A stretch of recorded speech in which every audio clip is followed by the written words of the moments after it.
I'm Anna Bateman and I'm from Visualization. Hi, I'm Bally and I'm from Aver.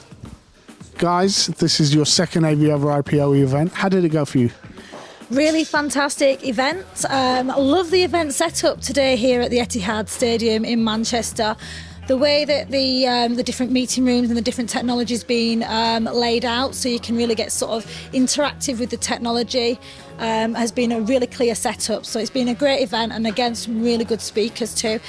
I feel that the message of AVoverIP and sustainability have been really clear at today's event. So yeah, really well done. What about you, Ben? A very, very positive show, and I agree with Anne, and it's amazing. The concept of having different technologies, and at least they said this at the start, it's an overcomplicated system what we created, but it proves it can be done. And the second time around, we proved it can be done. Anna, you helped a lot in the build-up to this. How was that for you? Was it stressful?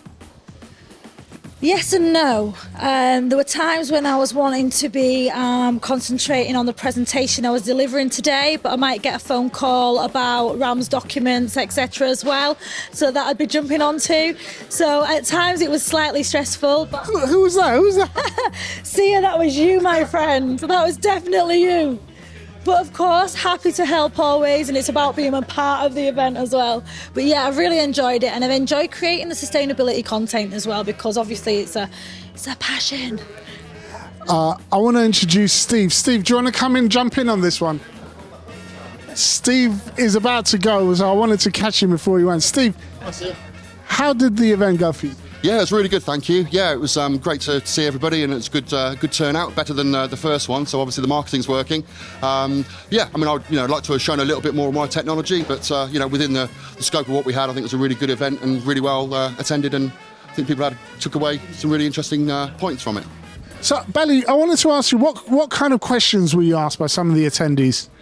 A lot of the questions were around a bit like what you asked, really. How does it all collaborate together, and where do I see it? I mean, from my perspective, we did the cameras, the endpoint of the solution, or the start point.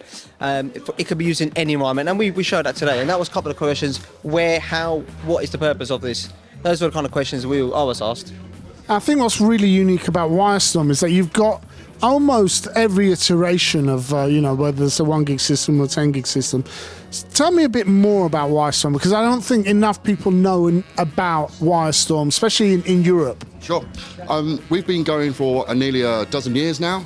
So we started off with base T solutions and HDMI distribution, but we were one of the very first people to look at AVoverIP as a technology and develop it. And as you quite rightly say, we haven't just chosen a technology and sort of deploy it out there. We've actually looked at the different types of technologies and then built our ecosystems around them to take advantage of their particular chipset and whatever that manufacturers designed that chip to do, and really take get the best of it.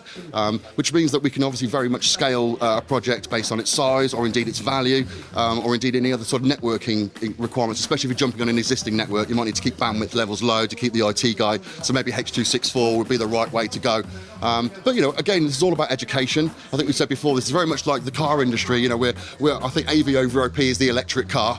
We've got new brands, we've got challenging brands that maybe are looking at the establishment and trying to sort of say, hey, there's other ways of doing this. And I think WyreStorm's very much one of those disruptive brands and we enjoy it. And part of the messaging is about collaboration. Anna, how do you think everyone collaborated, and how do you think that bears for the industry as a whole, AV industry collaborating with other vendors? And Really good question. And collaboration is AV, right? We build collaboration spaces and spaces where people can come together and communicate effectively, whether they're actually in one room or whether it is over the Zoom or the Microsoft Teams audiences. Everyone here is collaborating fantastically with how the equipment's set up, etc. Right the way from the the integrators who are coming to sort of initiate and put this equipment into the meeting rooms as well, compared to then Visualization, who are here setting up the equipment, doing the wiring of the equipment and creating really sort of stable installations there of all the brands and how they actually sync together then too. So yeah, I believe that everybody's collaborating really well with the equipment, and it's literally just taking that initiative and taking that step to put these meeting rooms of the future in, because actually it's not the future now. We've got this, we've disrupted and it's the here and now. So Bally, what do you think of lunch? Actually, it's very nice, very nice. Clearly, you didn't have the choice in that. It was a good selection. Thank you. And what about the stadium tour? Oh, well, it should have been Tottenham, obviously. We'll do that again another time. But no, the stadium tour was amazing and really informative and learned some really interesting stuff. So yeah. Tottenham Hotspur, we're coming.